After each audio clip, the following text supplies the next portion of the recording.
Há memórias na vida que, por mais que você tente esquecer, voltam das formas mais inesperadas. Esta é a história da minha irmã Maia, aquela que, desde o nascimento, parecia viver sob os holofotes da nossa família, sempre ansiando por atenção e sempre precisando ser o centro de tudo, custasse o que custasse. Lembro-me de cada momento em que ela transformou os marcos mais importantes da minha vida em seu próprio palco, desde o dia em que orgulhosamente trouxe para casa meu primeiro carro, até minha formatura na faculdade e até meu casamento, tudo ofuscado pelos dramas intermináveis e pelas palhaçadas de Maia em busca de atenção. Mas nada se compara ao chá de bebê dela, o dia em que eu, depois de 28 anos aturando, finalmente decidi anunciar minha gravidez bem no meio de toda a tensão. Foi aí que tudo explodiu, um confronto inesperado, uma faca de bolo erguida como uma arma e toda a nossa família paralisada, incrédula. Você já teve algum familiar te ameaçando com uma faca de bolo durante uma festa? Eu já. E a partir daquele momento, uma cadeia de eventos aterrorizantes se desenrolou. Mentiras, falsas gestações, manipulações nas redes sociais e uma montanha-russa emocional que virou minha vida de cabeça para baixo. Mas não parou por aí. Maia até fingiu ter gêmeos, enviando imagens de ultrassom com um carimbo imagem da amostra, sendo uma teia de mentiras para proteger seu ego frágil. Antes de nos aprofundarmos, deixe nos comentários de qual cidade você está assistindo. Aproveite o vídeo. Esta história não é apenas sobre uma família disfuncional, é uma jornada de crescimento, perdão e descoberta de si mesmo em meio ao caos de emoções e responsabilidades. E eu vou contar a história toda. Desde o início, nossa família era tudo menos simples. Se você acha que sua família tem drama, espere até ouvir sobre a minha. Enquanto crescia, eu me sentia como se vivesse à sombra da minha irmã, Maia, a incansável caçadora de holofotes. Ela não era apenas uma irmã, era uma força da natureza, exigindo atenção a todo momento, como se o mundo girasse apenas em torno dela. Maia era 2 anos mais velha que eu, mas parecia estar sempre vários passos à frente na conquista do centro do palco da família, mesmo que isso significasse deixar para trás o caos e corações partidos. Lembro-me vividamente de quando eu era criança, quando nosso peixinho dourado morreu. O que deveria ter sido um pequeno e triste momento para mim se transformou em um espetáculo completo, projetado por Maia. Ela convenceu nossos pais de que o peixinho não tinha apenas morrido, ele tinha cometido suicídio por ciúmes da gaiola elaborada do seu hamster. Aquele peixinho ganhou um funeral no quintal com lágrimas e elogios, enquanto eu recebi uma punição por criar um ambiente hostil para animais de estimação. Foi a primeira vez que aprendi o quão ferozmente Maia era capaz de reescrever a realidade para se tornar a estrela. Nossos pais, especialmente minha mãe, frequentemente se viam no meio do fogo cruzado. O amor deles por Maia era inegável, mas também parecia que estavam presos, divididos entre querer proteger as emoções delicadas da filha mais velha e me apoiar, a criança esquecida. Meu pai frequentemente se mantinha distante, sobrecarregado e silencioso, uma sombra em segundo plano enquanto o drama se desenrolava. A dor de viver na órbita de Maia só aumentou à medida que crescemos. A busca por atenção de Maia não desapareceu, ela evoluiu. Aos 16 anos, finalmente economizei o suficiente de meus serviços de babá para comprar meu primeiro carro, um Honda Civic sarrado, mas adorado. Era meu orgulho e minha independência sobre 4 rodas. O dia em que o trouxe para casa deveria ter sido uma comemoração. Em vez disso, Maia anunciou que estava abandonando a faculdade. Uma confissão chocante que ninguém esperava. Ela atribuiu sua decisão a uma rara sensibilidade à iluminação do dormitório que afetava seus chakras. Nossos pais se apressaram e a noite que deveríamos celebrar se transformou em uma urgente reunião de crise familiar sobre a misteriosa condição de Maia. Fiquei ali, agarrada às chaves do carro, me sentindo menor do que nunca. A formatura da faculdade deveria ter sido meu momento de triunfo, o ápice de anos de trabalho duro. Mas Maia chegou com um vestido de noiva, não branco, mas quase branco, alegando que tinha acabado de ficar noiva de um cara que nenhuma de nós jamais conhecera. Ela desfilou pela recepção, exibindo um anel que claramente havia comprado para si mesma. Enquanto eu estava de beca e capelo, cercada por colegas de classe orgulhosos e familiares animados, me senti como uma espectadora da minha própria vida, invisível diante da necessidade implacável de Maia por drama. Minha primeira promoção de verdade também não foi poupada. Depois de 3 anos de luta, consegui essa oportunidade. Mas, no meu jantar de comemoração, Maia interrompeu a festa dramaticamente com um anúncio. Ela estava grávida. O problema? Ela não estava. Ela achava que poderia estar e precisava do apoio da família para processar a notícia. O teste de gravidez negativo não a impediu de dedicar a noite inteira à sua jornada reprodutiva. O que mais me magoou não foi o espetáculo em si, mas como todos pareciam esquecer minha conquista, com os olhos sempre atraídos para a crise mais recente de Maia. Meus amigos começaram a apostar no que Maia faria em seguida, um lembrete cruel de que o drama da nossa família havia se tornado entretenimento para pessoas de fora. Os momentos em que tentei brilhar sozinha foram constantemente eclipsados, mas de alguma forma eu resisti. Talvez porque, no fundo, eu esperava que um dia Maia finalmente desse um passo para trás, me deixasse respirar e, talvez, só talvez, ficasse feliz por mim. No entanto, por trás da bravata de Maia, às vezes eu vislumbrava uma garota frágil, perdida e gritando por socorro de maneiras que só ela entendia. O peso dessa percepção, misturado a anos de decepção e raiva, era um fardo pesado para carregar sozinha. Esta era a família da qual eu vinha. Uma família mergulhada em expectativas, desgosto, gritos desesperados de amor e o desejo silencioso e doloroso de paz. Mas tudo estava prestes a chegar ao ponto de ebulição. Porque o que aconteceu em seguida, o evento que mudou tudo, não se referia mais apenas à Maia, nem a mim. Tratava-se de sobrevivência, identidade e, finalmente, de assumir o controle da minha própria história. E isso nos leva direto ao dia do chá de bebê. Se eu achava difícil crescer à sombra de Maia, a dificuldade só se intensificou com o passar do tempo. Cada marco que eu alcançava, momentos com os quais sonhava e pelos quais trabalhava incansavelmente, era de alguma forma roubado de mim, deixado vazio pela tempestade que Maia sempre criava ao redor deles. Era como se ela tivesse uma regra tácita, nenhum momento de alegria poderia existir sem que ela reivindicasse os holofotes. Lembro-me da euforia de economizar cada centavo de empregos de babá para comprar meu primeiro carro aos 16 anos. Aquele Honda Civic sarrado significava liberdade, liberdade de não depender dos meus pais, liberdade de ser ignorada pela família.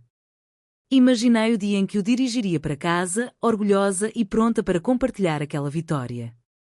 Mas, ao chegar, a comemoração que eu esperava se dissipou instantaneamente. Maia anunciou, quase teatralmente, que estava abandonando a faculdade. O que se seguiu foi um caos, a casa fervilhava de preocupação com a suposta rara sensibilidade à luz do dormitório afetando seus chakras. Meu momento de orgulho foi engolido por uma intervenção familiar de emergência sobre a saúde de Maia. Fiquei ali, agarrada às chaves do carro, sentindo-me tão insignificante quanto a ferrugem daquele velho Civic. Naquela noite, minha conquista pareceu diminuída, soterrada pelo padrão familiar das crises de Maia. Então veio minha formatura na faculdade, mais um dia em que imaginei ser o centro das atenções, o ápice de anos de trabalho duro e sacrifício. No entanto, Maia chegou vestida de noiva, um noivado improvisado e auto-encenado. Ela desfilou pela cerimônia com um anel que comprou para si mesma, tecendo seu drama em um momento destinado exclusivamente a mim. Fiquei parada de beca e capelo, os aplausos mal me tocaram enquanto mãos se estendiam para Maia e sua história. Uma desconexão se instalou profundamente dentro de mim, uma pergunta assombrosa. Meu sucesso era invisível porque eu não era chamativa o suficiente? Não era dramática o suficiente? Minha primeira promoção de verdade no emprego deveria ter sido um exemplo do meu crescimento independente. Mas a presença de Maia na celebração alterou a narrativa mais uma vez. No meio do brinde, ela deixou de lado o anúncio de que estava grávida, apesar de não estar. Ela precisava do apoio da família para processar uma possível gravidez que nunca aconteceu. Um simples teste de gravidez deu negativo, mas para Maia, o fracasso foi mais uma oportunidade de ganhar o centro das atenções, lançando a sala em um turbilhão onde minha vitória duramente conquistada se tornou um ruído de fundo. A parte mais triste foi ver amigos e familiares reagirem, muitos esquecendo de mim, a mulher oficialmente promovida, agora plateia invisível enquanto a realidade fictícia de Maia assumia o controle. Meus amigos até começaram a brincar, apostando sobre qual seria a próxima cena de Maia. Foi humilhante, alienante, ver minha vida virar alimento para especulação e espetáculo. Mesmo tentando me preparar, eu carregava a esperança dolorosa de que Maia um dia pudesse se afastar, me deixar ter meu momento, ou pelo menos compartilhar minha felicidade. Mas ela nunca o fez. Quando Tom e eu ficamos noivos, pensei que talvez finalmente houvesse paz. Em vez disso, Maia chegou com a notícia da síndrome da fadiga crónica, precisando voltar para casa naquele exato momento. O brinde de noivado se transformou em uma homenagem, não à minha união, mas à bravura de Maia lutando contra doenças misteriosas que nenhum médico havia diagnosticado. Mais uma vez, fui deixada de lado pela tempestade implacável de suas necessidades. Dentro de mim, o coração partido e a frustração se enroscavam como uma cobra inquieta. Quanto tempo mais eu conseguiria suportar? A constante ofuscação parecia uma traição silenciosa, não apenas por parte de Maia, mas de uma família que não queria ou não conseguia ver a dor que suas palhaçadas causavam. No entanto, a cada holofote roubado, aprendi algo duro, mas essencial. Sobreviver não era competir em seu drama, era manter minha verdade, não importava o quão fracas as luzes brilhassem sobre mim. Mas o verdadeiro teste, o momento que destruiria ou remodelaria tudo, ainda estava por vir. O dia do chá de bebê da Maia deveria ser uma celebração, o momento dela finalmente brilhar sem rivalidade, de se deleitar com a alegria de uma nova vida. Eu esperava que desta vez fosse diferente. Talvez, apenas talvez, Maia se afastasse dos holofotes e permitisse que a família se reunisse em genuína felicidade. Mas, como tudo que envolvia, não saiu como planejado. Meses antes, Maia finalmente confirmou que estava grávida de verdade. Ela tinha um namorado chamado Derrick, um charmoso, porém peculiar, funcionário de uma borracharia que colecionava tampinhas de garrafa vintage. Um detalhe que, de alguma forma, me fez ter uma breve esperança de que aquele bebê pudesse trazer Maia de volta à realidade. Ajudei a organizar o chá de bebê, coordenei a decoração e convidei parentes, incluindo minha avó de 85 anos, que viajou centenas de quilômetros só para este dia. Eu queria a alegria dela, mesmo que o drama de Maia pairasse sob a superfície. Mas o destino tinha outros planos. Na noite anterior, Maia e Derrick brigaram, ele a deixou por mensagem às 2 da manhã, quebrando a frágil calma. Maia decidiu cancelar o chá de bebê, alegando que sua tristeza tornava impossível encarar qualquer comemoração. Nossa mãe, arrasada com a mudança repentina, ligou desesperada para cancelar tudo, mas eu senti o peso da decepção de todos, a comida, a viagem, a expectativa. Eu não podia deixar o dia terminar em silêncio. Liguei para Maia, sugerindo que transformássemos o chá de bebê em uma reunião familiar, uma chance de ainda homenagear a nova vida, mesmo que não fosse o que ela queria. Ela recusou. Queria ser confortada, mas nos seus termos, sozinha, cercada de compaixão em vez de celebração. Confusa e exausta diante da contradição dela, tomei uma decisão difícil. Contei à minha mãe que faríamos o evento conforme planejado, mas mudaríamos o foco para uma celebração geral, compartilhando sutilmente com familiares próximos que eu também estava grávida, secretamente por semanas, devido a complicações precoces e abortos espontâneos. Era o meu momento de segurar a gravidez discretamente, mas com força. O chá de bebê começou sob um manto de tensão. Maia apareceu toda de preto, parecendo estar em um funeral, suspirando dramaticamente, proclamando a dor em voz alta o suficiente para quem quisesse ouvir. Mas os parentes ainda traziam presentes, sorrisos forçados, mas genuínos. Afinal, um bebê estava a caminho. Então chegou o momento. Enquanto Maia estava na mesa de presentes, eu estava com a mamãe e a tia Kimi, quando a conversa mudou para a empolgação com o primeiro neto e a esperança por mais. Meu coração disparou. Sem pensar, possivelmente alimentada por anos de dor e pelo peso de uma alegria não compartilhada, deixei escapar. Na verdade, talvez você não precise esperar muito por isso. Tom e eu estamos esperando gêmeos. Estou com cerca de 10 semanas. A sala congelou. O silêncio era mais cortante que uma faca. Rostos se contorceram em choque, alguns em felicitação. Mas meus olhos se fixaram nos de Maia. Ela estava paralisada, segurando uma espátula de bolo, daquelas com uma lâmina longa e ameaçadora, e então, com uma clareza assustadora, ela avançou em minha direção. Este é o meu dia. Este é o meu chá de bebê, Maia gritou, acenando com a faca de bolo perigosamente perto. Você não podia me deixar ter uma coisa. O ar da sala se encheu de descrença. Minha avó de 85 anos quase engasgou com o ponche. A voz de Maia rompeu as frágeis paredes do decoro enquanto ela brandia a lâmina, acusando-me de estragar tudo, de roubar sua cena. Tom interveio calmamente, pedindo-lhe que largasse a faca, sua presença constante como uma tábua de salvação em meio ao caos. Maia finalmente o fez, mas o estrago já estava feito. Ela saiu furiosa, levando seus presentes e deixando para trás um rastro de parentes atonitos, uma família dividida entre o choque, a compaixão e a confusão. Aquela faca não era apenas uma arma. Era a personificação de anos de emoções reprimidas, ciúmes e desespero.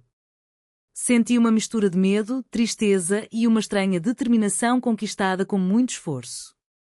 Era mais do que uma briga por causa de um chá de bebê, era o ponto de ruptura de uma vida inteira de feridas não resolvidas. Mais tarde, amigos me disseram que nunca imaginaram que uma reunião familiar pudesse se transformar em algo tão volátil.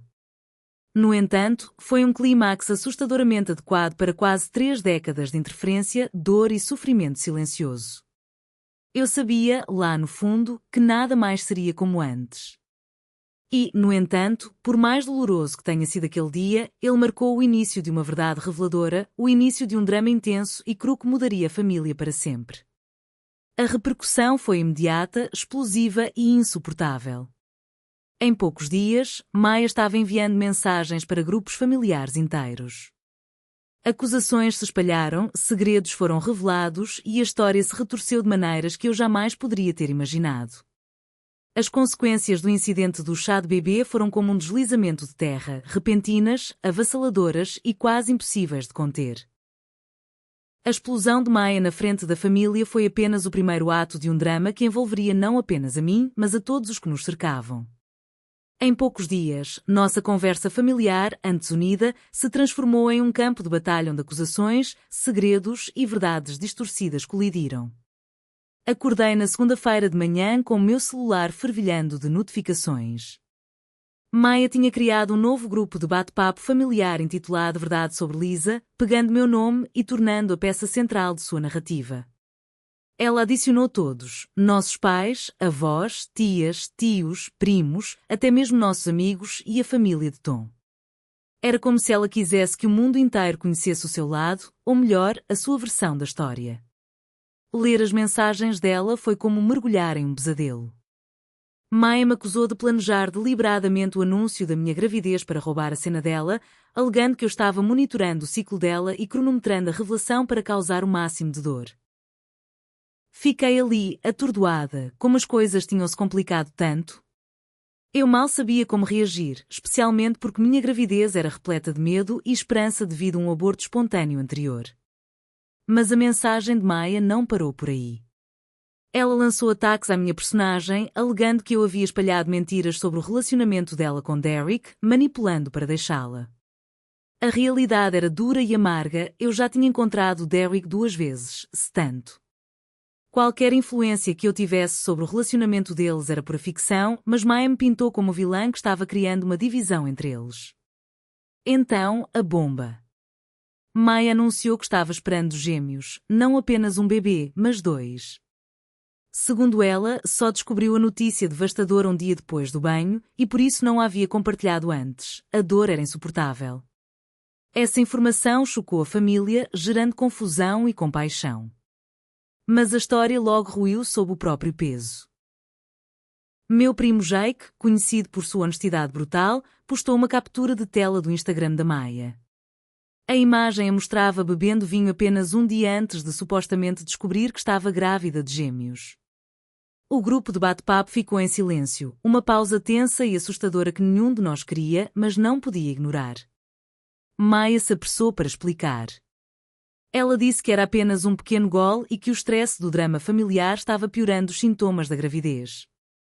Ela até insinuou que estava considerando remover pessoas tóxicas de sua vida pelo bem da saúde de seus bebês. A família estava dividida entre a dúvida e a empatia, sem saber em que acreditar. Optei por ficar em silêncio, sabendo que qualquer resposta poderia alimentar a chama. Em vez disso, liguei para a mamãe e o papai em particular, pedindo uma reunião familiar para esclarecer as coisas pessoalmente, longe das telas e do julgamento público. Mamãe estava hesitante, ansiosa com as consequências, mas papai concordou. Maia, previsivelmente, recusou-se a nos encontrar a menos que reconhecêssemos que eu a havia magoado e implorássemos por perdão. Parecia surreal exigir um pedido de desculpas por anunciar uma gravidez em uma festa que ela mesma tentou cancelar. No entanto, por baixo de tudo, estava a pulsação crua de medo, solidão e desespero que moldara a vida de Maia. Suas ações foram imprudentes, mas eram um clamor por algo mais profundo, validação, amor e um lugar em um mundo pelo qual ela se sentia ameaçada. Enquanto isso, o papel de Derek adicionou outra camada de complexidade. Ele tentou se reconciliar com Maia após o caos, mas foi rejeitado. Maia disse a ele que era evoluída demais para sua energia, afastando-o mesmo quando ele lhe estendia flores e se oferecia para ir a consultas médicas. Derek finalmente viu através da fachada, especialmente depois de descobrir sobre a imagem falsa do ultrassom de gêmeos que Maia havia divulgado. Uma foto de banco de imagens com um carimbo amostra, do tipo que você encontra em sites médicos. Sua descoberta foi um ponto de virada. Derek ligou para a mãe e revelou tudo. O homem que colecionava tampinhas de garrafa e acreditava em conspirações estranhas tornou-se, ironicamente, a voz da razão. Ele expôs as mentiras, a manipulação e as tentativas desesperadas de Maia de criar uma narrativa que a tornasse vítima e heroína ao mesmo tempo. Eu me senti dividida. Tristeza pelo estado mental descontrolado de Maia, frustração com o caos que ela havia desencadeado e alívio por a verdade estar vindo à tona. No entanto, a família estava se desintegrando, a confiança quebrada como cacos de vidro, cortando anos de história compartilhada. Mamãe e papai lutaram com seus papéis, a culpa por permitirem o comportamento de Maia, a dor de confrontar a filha que amavam, mas que os magoou a todos. Eles juraram parar de dar dinheiro a Maia, exigir comprovantes de consultas médicas e insistir em terapia, na esperança de que essa crise pudesse finalmente se tornar um catalisador para uma mudança real. E enquanto essa tempestade se alastrava, eu me vi presa em uma posição impossível, querendo proteger Maia como minha irmã, mas também precisando proteger a mim mesma e ao bebê que crescia dentro de mim. Isso foi mais do que um drama familiar. Foi um acerto de contas. Um confronto doloroso e cru com as consequências de anos de silêncio, de condescendência e de feridas não cicatrizadas. Mas a parte mais difícil ainda estava por vir, ver Maia, a irmã que eu admirava e temia, se desvendar cada vez mais em um labirinto psicológico que eu mal conseguia acompanhar. Após a tempestade de decepções, mentiras e desilusões, o chão sob nossa família parecia se desfazer em pó. O mundo de Maia, outrora tão cuidadosamente construído com explosões dramáticas, estava se desintegrando rapidamente. O que se seguiu poderia ter sido colapso final ou, inesperadamente, o início da cura. A decisão de Maia de fazer terapia não foi uma epifania repentina. Foi o resultado de exaustão prolongada, isolamento e da insistência coletiva de nossos pais, Derek e até mesmo de familiares próximos que não conseguiam mais assistir ao caos. Houve resistência no início, da própria Maia, que se apegou ferozmente às suas narrativas e à sua vitimização. Mas, por trás dessa resistência, havia uma fragilidade que poucos realmente haviam percebido. Lembro-me do dia em que ela me disse que ia começar terapia. Sua voz tremia, não de raiva ou desafio, mas de uma vulnerabilidade silenciosa que me pegou de surpresa. Talvez eu precise de ajuda, admitiu ela, uma semente de honestidade rompendo anos de negação. Nos 6 meses seguintes, Maia frequentou sessões de terapia regularmente, 2 vezes por semana, às vezes mais. Sua terapeuta se tornou um espelho que refletia não apenas suas ações, mas também a dor, o medo e a solidão profundamente enterrados. A jornada não foi nada tranquila. Houve sessões em que Maia se desfez, confrontando traumas de infância que havia soterrado sob camadas de desempenho e busca por atenção. Ela revelou que grande parte de seu comportamento tinha raízes no período sombrio em que nosso pai lutava contra a depressão durante nossos primeiros anos. Maia confessou que, quando criança, criar crises era a única maneira de obter respostas emocionais de pais distantes e sobrecarregados. O que antes era um mecanismo de sobrevivência tornou-se um hábito para a vida toda, um hábito que alienou e destruiu nossa família. Foi difícil vê-la compartilhar essas verdades. Havia raiva e traição por trás das lágrimas, uma sensação de compaixão e receio de que velhos padrões ressurgissem. Mas também foi o primeiro vislumbre real de esperança, uma chance para Maya reescrever sua história, não como vítima ou vilã, mas como uma mulher disposta a mudar. O papel de Derek também evoluiu. Embora não fosse mais seu namorado, ele se tornou uma presença constante, participando de algumas sessões de terapia com ela e apoiando seus esforços para se libertar do caos. Sua dedicação inesperada surpreendeu a todos nós, assim como sua disposição em ser o pai responsável depois que Maya teve seu filho, Jackson. Até nossos pais, mamãe e papai, começaram a fazer terapia, não junto com Maya, mas com seu próprio terapeuta, lidando com a culpa por seu passado de permissividade e aprendendo a responder de forma diferente. Eles reconheceram como suas próprias reações alimentavam os ciclos de crise e busca por atenção de Maya. A família estava aprendendo aos poucos que a cura exigia não apenas o esforço de uma pessoa, mas de todos nós. A transformação de Maya não foi linear. Ainda havia momentos em que velhos hábitos se infiltravam, em que ela voltava a padrões egocêntricos. Mas agora ela conseguia se recompor, parar e corrigir o curso. O drama perdeu um pouco de sua força, substituído por momentos de conexão real e responsabilidade. Um dos momentos mais tocantes aconteceu nas últimas semanas da minha gravidez. Maya, agora mais quieta, mas profundamente genuína, veio-me visitar. Ela trouxe um álbum de fotos feito à mão, cheio de fotos de família, momentos que eu nunca tinha visto antes. Me lembrando de que, apesar das tempestades, o vínculo entre irmãos ainda estava vivo. Naquele dia, quando ela ofereceu palavras de conselhos práticos em vez de histórias para chamar atenção, percebi o quão longe havíamos chegado.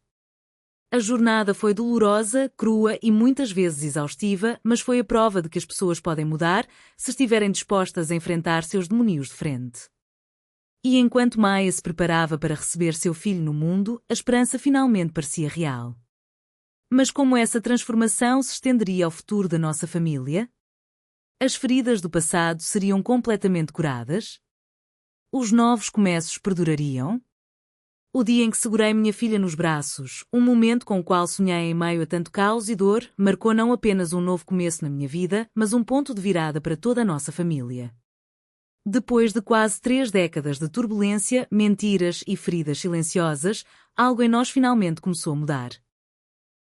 Maya dera à luz seu filho, Jackson, uma chegada tranquila, livre do drama e da teatralidade que outrora definiram sua vida. Assistir à sua transição para um novo tipo de maternidade, repleta de genuína exaustão, vulnerabilidade e cuidado, foi surreal e reconfortante.